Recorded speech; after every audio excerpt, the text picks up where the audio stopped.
오늘 은혜 받을 말씀은 히브리서 4장 12절입니다. 하나님의 말씀은 살아있고 활력이 있어 좌우에 날선 어떤 검보다도 예리하여 혼과 영과 및 관절과 골수를 찔러 쪼개기까지 하며 또 마음의 생각과 뜻을 판단하나니. 아멘. 오늘은 영의 처리와 순수한 영이라는 주제로 함께 은혜를 나누도록 하겠습니다. 우리의 삶은 마음의 깊은 곳에서 기인합니다. 예수님께서는 마음으로 더불어 사람을 사랑하라고 가르쳐 주셨습니다. 그러나 종종 마음속에서 우리를 향한 감정, 생각, 욕망, 행동 등이 혼란스럽게 얽혀 있습니다. 이러한 상황에서 영의 처리가 중요한 역할을 합니다. 영을 어떻게 다뤄야 하는지에 따라서 우리의 삶은 더 높은 풍요와 성숙함을 얻을 수 있습니다.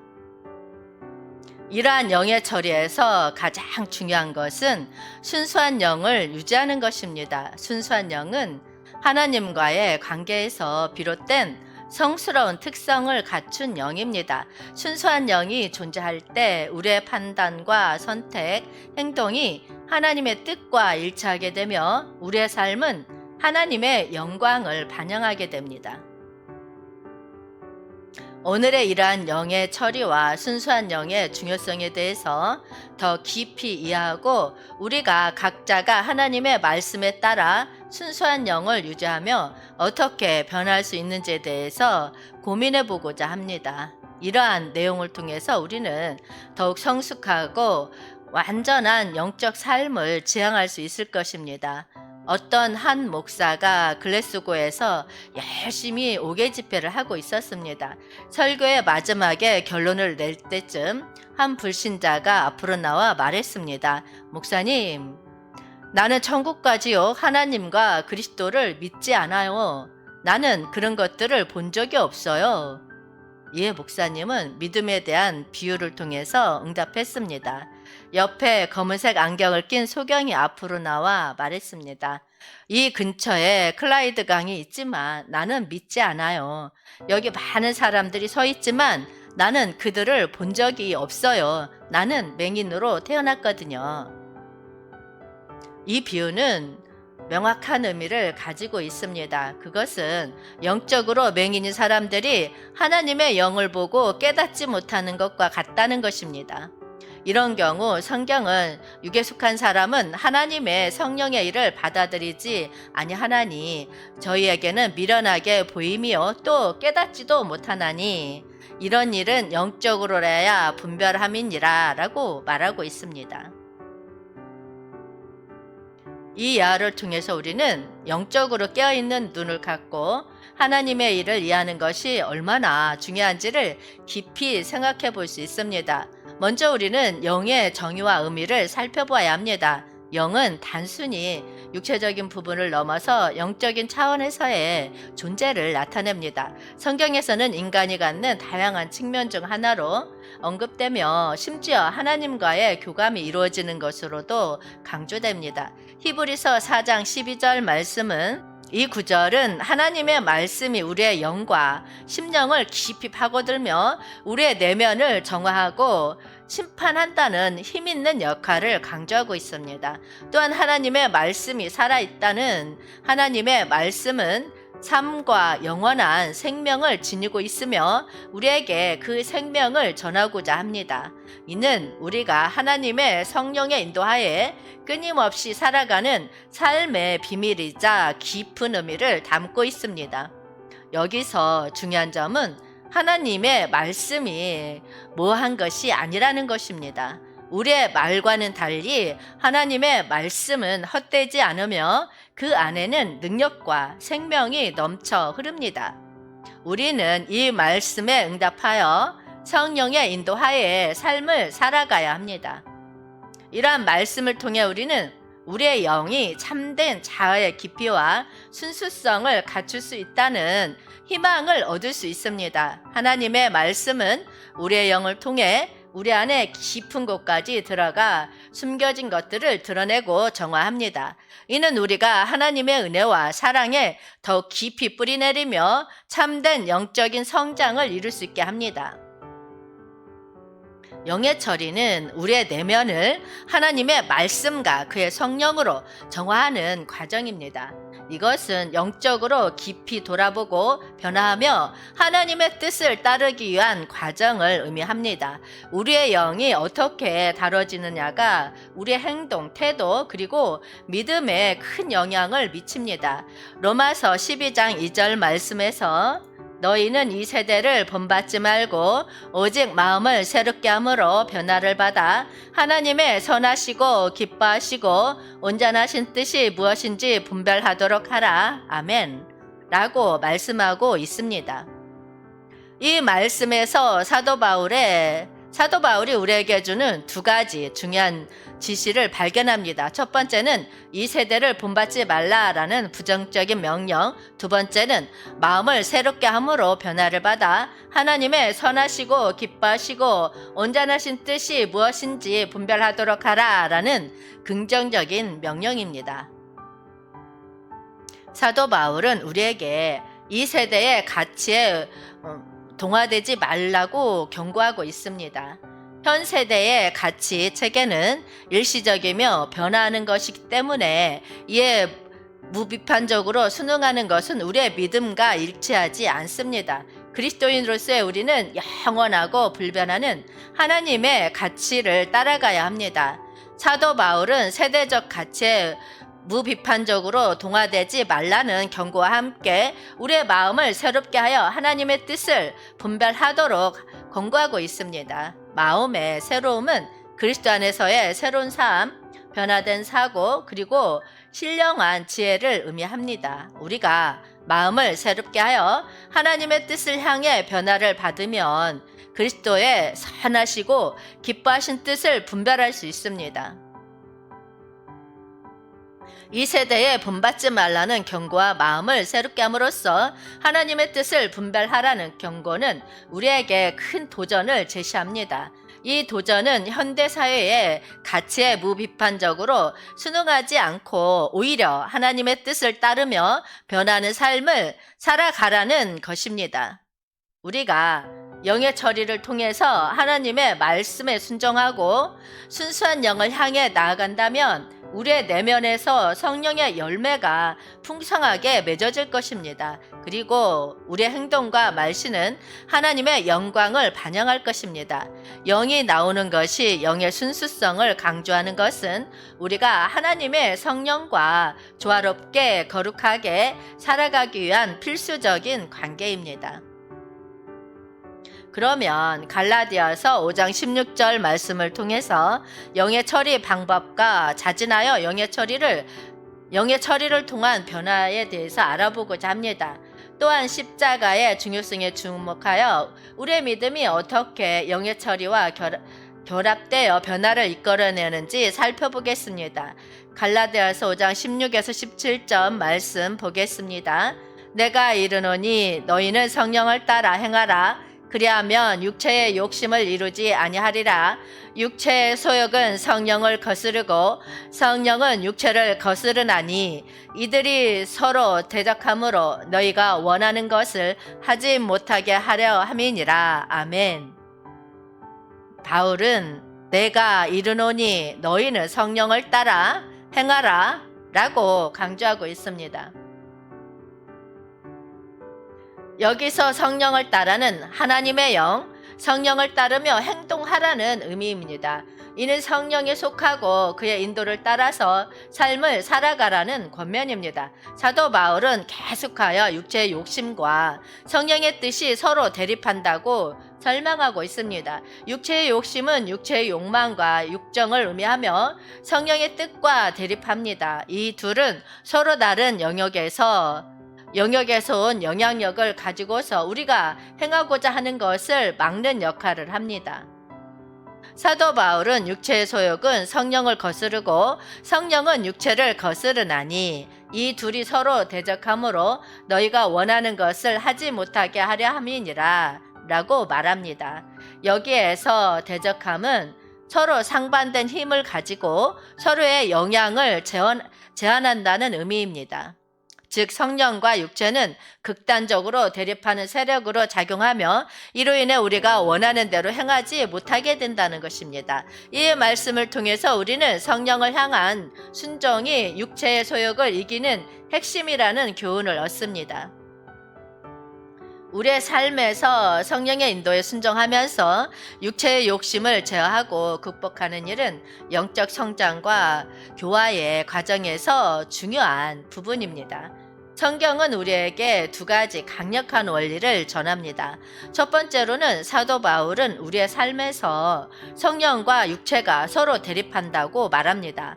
우리는 육체의 소욕과 성령의 영향이 서로 대적하며 이것이 우리가 옳은 길로 향하게 하려는 하나님의 뜻입니다. 이는 우리의 삶에서 성령의 인도에 순종하는 것이 육체의 소욕을 이기는 핵심이라는 교훈을 우리에게 전합니다. 두 번째로 마태복음 12장 34절에서 예수님은 독사의 자식들아 라는 표현을 사용하여 바리새인들과 사두개인들을 비유적으로 지칭합니다. 이는 그들의 마음속에 독을 품고 예수를 반대하는 악한 의도를 나타냅니다. 이 비유는 입으로 선한 말을 하면서도 마음속에서는 악한 생각과 의도를 품는 것이 얼마나 위험한지를 경고합니다. 마태복음 12장 34절 말씀 보겠습니다. 독사의 자식들아 너희는 악하니 어떻게 선한 말을 할 수 있느냐 이는 마음에 가득한 것을 입으로 말함이라. 아멘. 여기서 독사의 자식들은 예수님의 시대에 바리새인들과 사두개인들을 가리키는 표현입니다. 이는 세례 요한이 이미 바리새인과 사두개인들에게 사용한 비유로 그들이 예수를 반대하고자 하는 악한 의도를 나타냅니다. 예수님은 그들에게 독사의 자식이라고 부르며 그들이 선한 말을 할 수 없는 비유를 밝힙니다. 그것은 그들의 마음이 악에 가득하고 입으로 말한 것이 마음의 실상을 나타낸다는 것입니다. 마음의 상태가 온전하지 못하면 입으로 나오는 말도 선하고 참된 것이 될 수 없다는 것을 강조합니다. 이 말씀을 통해서 예수님은 우리에게 자신의 마음이 어떻게 선하고 온전해질 수 있는지를 알려주고 계십니다. 마음을 성경과 하나님의 말씀으로 가득 채우고 주님과의 교통을 통해서 변화된 마음에서 나오는 말과 행동이 참된 선한 것이 될 것임을 알려주시고 있습니다. 우리는 입으로 나오는 말이 마음의 상태를 반영한다는 진리를 깨달았습니다. 우리는 성령의 변화와 하나님의 말씀으로 마음을 세우고 그 변화된 마음에서 선한 말과 선한 행동이 나올 수 있도록 기도합니다. 우리의 외부 행동은 종종 내면의 상태를 반영합니다. 우리의 행동이 우리의 마음의 상태를 나타낸다고 가르치고 계십니다. 마치 나쁜 나무가 나쁜 열매를 맺듯이 마음이 깨끗하지 않으면 나쁜 행동이 나타나게 됩니다. 그러나 우리에게는 영적으로 깨끗하고 건전한 마음을 가질 수 있는 기회가 주어집니다. 성경은 우리가 하나님의 사랑과 은혜를 통해서 영적으로 새롭게 태어날 수 있음을 가르쳐주고 있습니다. 영이 깨끗함을 향한 갈망과 의지는 그리스도인으로서의 우리의 일상생활에서 중요한 부분이 되어야 합니다. 그렇다면 영의 처리의 현실적인 의미를 고린도전서 3장 18절 말씀에서 찾아보겠습니다. 아무도 자신을 속이지 말라. 너희 중에 누구 중에 이 세상에서 지혜 있는 줄로 생각하거든 어리석은 자가 되라. 그리하여야 지혜로운 자가 되리라. 아멘. 바울은 우리에게 자신을 속이지 말라고 경고하고 있습니다. 자기 자신을 지혜 있는 사람으로 여기며 남을 향한 자랑과 교만은 우리를 미련한 자로 만들 수 있습니다. 사도 바울은 이 세상에서라는 표현을 사용하여 세상의 기준과 하나님의 기준이 다르다는 것을 강조합니다. 세상은 자기 논리와 이성으로 지혜를 판단하지만 하나님의 지혜는 십자가에 못 박힌 그리스도를 통해 나타납니다. 우리는 하나님의 기준으로 세상을 평가해야 합니다. 사도 바울은 어리석은 자가 되라고 말하는데 이는 우리가 자신의 한계와 부족함을 깨달아야 하며 오직 하나님만이 진정한 지혜의 근원임을 이해해야 한다는 의미가 담겨 있습니다. 오히려 세상의 기준으로 지혜를 척하는 것보다 하나님의 뜻과 계획을 따르며 미련한 자로서 하나님 앞에 겸손한 자세로 서야 진정한 지혜자가 될 수 있습니다. 우리는 세상의 미련을 버리고 십자가의 지혜의 길을 기울이며 하나님의 말씀을 통해서 우리 자신을 평가하고 변화시켜야 합니다. 자기 자신을 속이지 말고 세상의 표준에 사로잡히지 말고 오직 하나님의 지혜를 바라보며 그렇게 함으로써 진정한 지혜로운 사람이 될 것입니다. 우리는 세상의 미련한 지혜를 떠나 오직 하나님의 지혜를 따르며 겸손한 마음으로 세상의 빛이 되어야 합니다. 세상의 지혜는 덧없고 한계가 있지만 하나님의 지혜는 영원하며 모든 것을 통제하시는 전능하신 하나님의 뜻을 이끌어갈 수 있습니다. 오늘 우리는 세상의 기준이 아닌 하나님의 말씀을 향해 걸어가며 하나님의 지혜에 의지하여 살아가기를 소망합니다. 이러한 영의 처리가 실생활에서는 어떻게 나타나고 있는지 갈라디아서 5장 22에서 23절 말씀에서 찾아보겠습니다. 오직 성령의 열매는 사랑과 희락과 화평과 오래 참음과 자비와 양선과 충성과 온유와 절제니 이 같은 것을 금지할 법이 없느니라. 아멘. 사도 바울은 여기서 오직 성령의 열매는 사랑과 기쁨과 화평과 오래 참음과 자비와 양선과 충성과 온유와 절제니 이 같은 것을 금지할 법이 없느니라 라고 말씀하십니다. 이것은 성령의 열매로서 우리가 하나님의 영광을 반영하고 예수 그리스도를 따르는 삶에서 나타날 수 있는 미덕들입니다. 먼저 사랑은 그리스도인의 삶의 최고의 기준이라고 말씀하셨습니다. 이는 우리가 하나님의 사랑을 받아들이고 이를 주변에 전파하는 것을 의미합니다. 이 사랑은 이기적이지 않고 희생적인 사랑으로 나타남으로써 세상에 하나님의 사랑을 보여주는 것입니다. 다음으로 기쁨은 내면에서 나오는 환희와 기쁨을 의미합니다. 이것은 외부의 환경이나 상황에 좌우되지 않고 오직 하나님의 은혜와 절제에서 나오는 기쁨입니다. 우리는 주님과의 관계에서 오는 기쁨으로 일상을 채워나갈 수 있습니다. 화평은 갈등과 싸움에서 멀리하고 하나님의 평화를 추구하는 것입니다. 이는 주변의 사람들과의 관계에서 화해와 이해를 추구하며 하나님의 나라의 평화를 선도하는 것을 의미합니다. 오래 참음은 어려운 상황에서도 참고 견뎌내는 힘을 의미합니다. 이는 우리가 어려움을 마주할 때에도 하나님의 인도하심을 믿고 인내를 지속하는 것입니다. 자비는 남에게 은혜를 베풀고 실수를 용서하는 마음가짐을 나타냅니다. 하나님께서 우리에게 베푸신 자비와 같은 자세를 갖고 우리 주변의 이웃들에게 나눠줄 수 있는 것입니다. 양선은 선하고 정직한 행동을 추구하는 것을 의미합니다. 주변의 환경에 긍정적인 영향을 끼치며 하나님의 선한 뜻을 이끄는 것이 양선입니다. 충성은 주어진 일에 충실하고 의리를 지키는 것을 나타냅니다. 하나님과의 약속과 다른 이들에 대한 의리를 지키며 살아가는 것이 충성입니다. 온유는 다른 이의 약점을 이해하고 인정하는 마음가짐입니다. 우리의 각자 다른 모습과 성향을 받아들이며 서로를 온유하게 대하는 것이 중요합니다. 마지막으로 절제는 욕망을 제하고 자기를 다스리는 것을 의미합니다. 하나님의 도움으로 욕망과 육신을 제어하며 성령의 인도에 순종하는 것이 바로 절제입니다.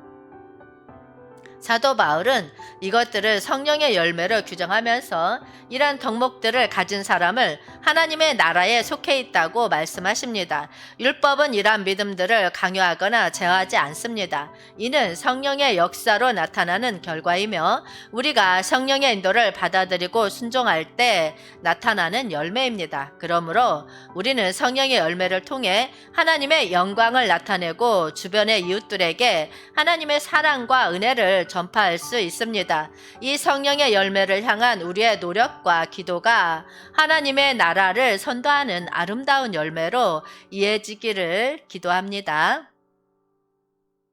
성경은 우리에게 영이라는 두 가지 상태가 존재하며 이 두 상태 간에는 끊임없는 싸움이 있음을 알려줍니다. 영의 처리는 우리가 성령의 인도를 따르고 육체의 소욕을 이기고 성령의 열매를 맺는 과정입니다. 이것은 우리가 영적 성장과 교회에서 중요한 부분이며 성령의 도움을 통해 육체의 욕심을 제어하고 성령의 덕목을 향해 나아가는 노력이라는 교훈을 얻습니다. 또한 순수한 영은 성령과 동참하여 하나님의 뜻을 이루는 상태를 의미합니다. 우리는 성령의 변화와 인도를 받으면서 마음과 행동이 순수한 영에 가까워질 수 있습니다. 이는 하나님의 영광을 반영하고 주변에 효과를 미치는 참된 영적 상태입니다. 따라서 오늘의 교훈은 성령의 도움을 받아 영의 처리를 통해 육체의 소욕을 이기고 마음과 행동을 순수한 영에 가깝게 이루어나가는 것이 우리의 목표임을 상기시키는 것입니다. 이를 통해 우리는 하나님과 더 가까워지며 주변에 빛이 되어 세상에 하나님의 사랑과 은혜를 전할 줄 믿습니다.